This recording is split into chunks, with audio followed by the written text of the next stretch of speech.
pat tiešām ir grūti runāt par to kā par vienu profesiju, jo akadēmiskais mācības spēks klīniskajā medicīnā ir kā multiprofesionāls mākslinieks, kuram ir jāapvieno gan darbs ar pacientiem visās tā izpausmēs, gan docēšana, tātad šo zināšanu un praktisko iemaņu iemācīšanu studentiem, arī rezidentiem, pētniecība, tātad daudzveidīgs pētniecības darbs, un tās visas ir radošas nodarbības, ko mēs apvienojam savā ikdienā un dažādos dzīves periodos.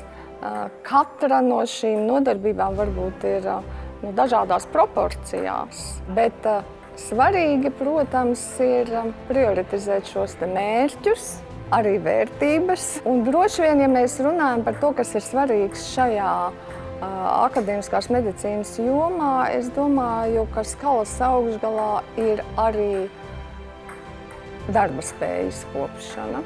Un jāsaka, ka ir interesanti sekot studentu gaitām līdzi. Ir interesanti redzēt, kā viņi izaug, cik viņi kļūst arī veiksmīgi un profesionāli, un dažus no viņiem arī ievēlē par profesoriem. Un tas ir absolūti brīnišķīgi.